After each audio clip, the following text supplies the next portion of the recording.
visible. Thank you. So my talk is going to be on fine-tuning for trifocals. There's going to be some kind of an overlap with the previous two speakers, including Dr. Arvind's introduction.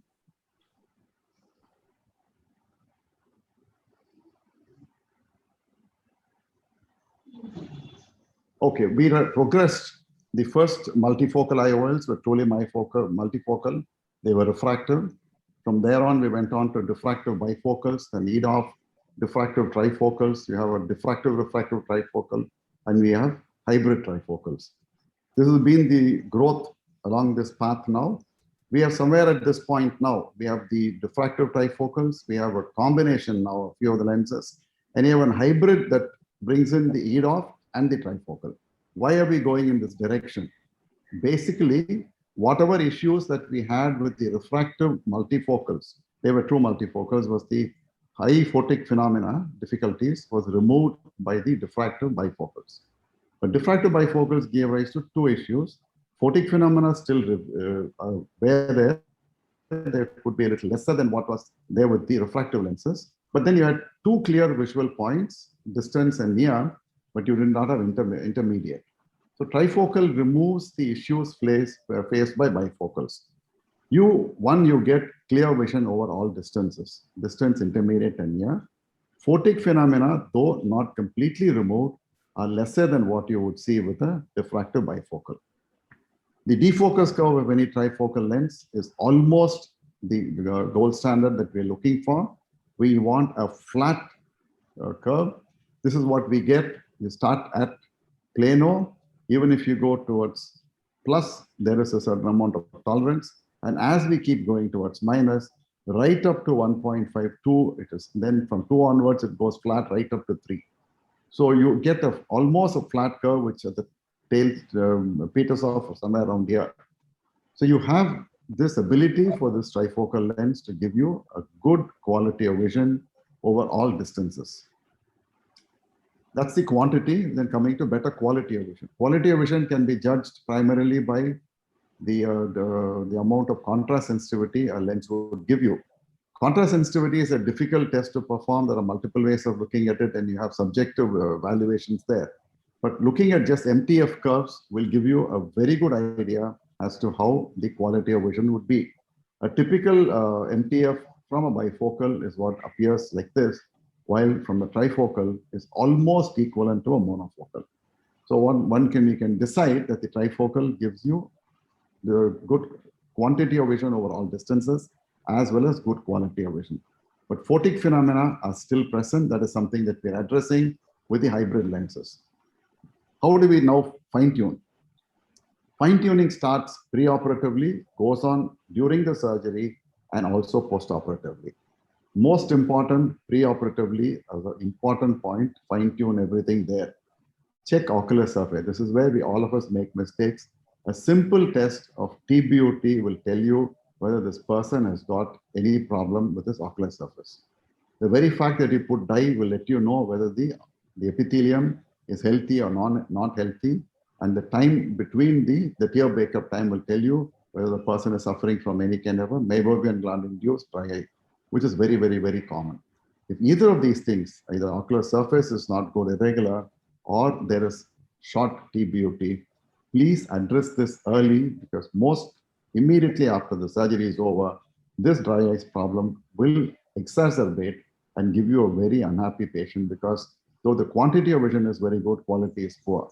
So attend to all ocular surface and dry eye issues preoperatively. Worse the condition is, attend to it for a longer period, make it right before you attempt surgery.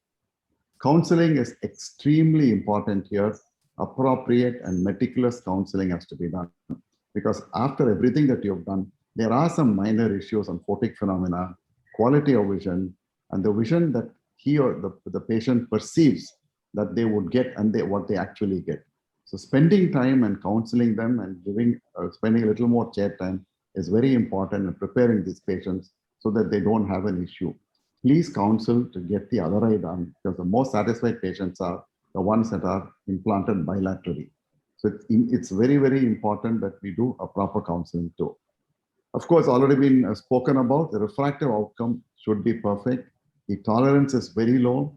0.75 plus or minus is already too bad.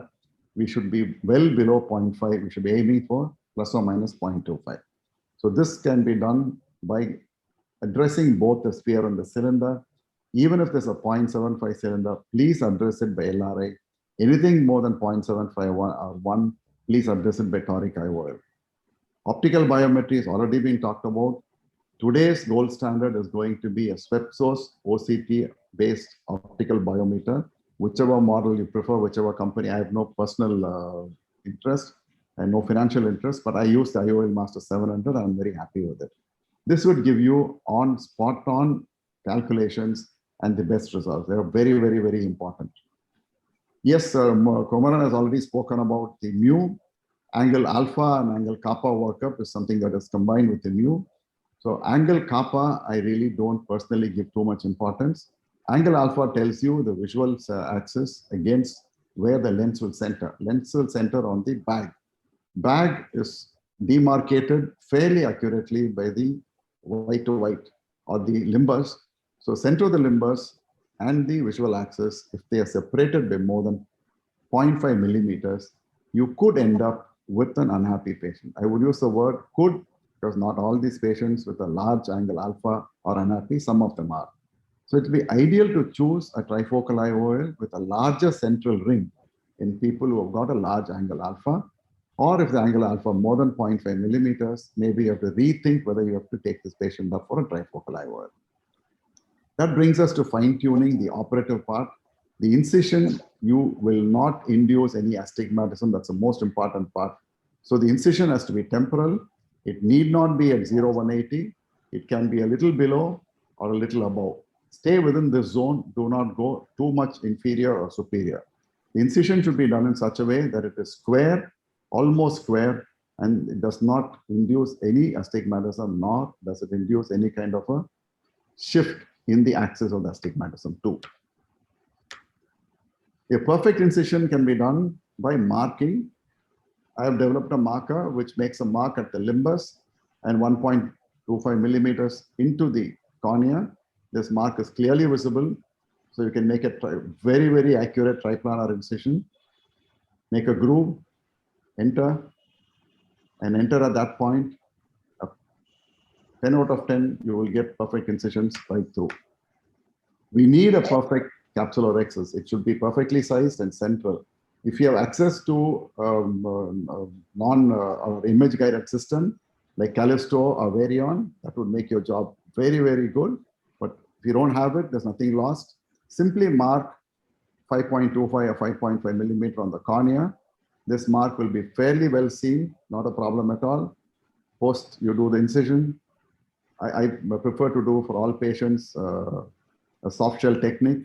So this mark is very clearly visible the beginning of surgery, and that can be used as a template to get a perfect central rhexis. You do not want these lenses to destabilize, tilt, or move in the postoperative period because of asymmetric contraction of the bag. A central rhexis with a perfect overlap is a good answer to prevent any kind of an overlap.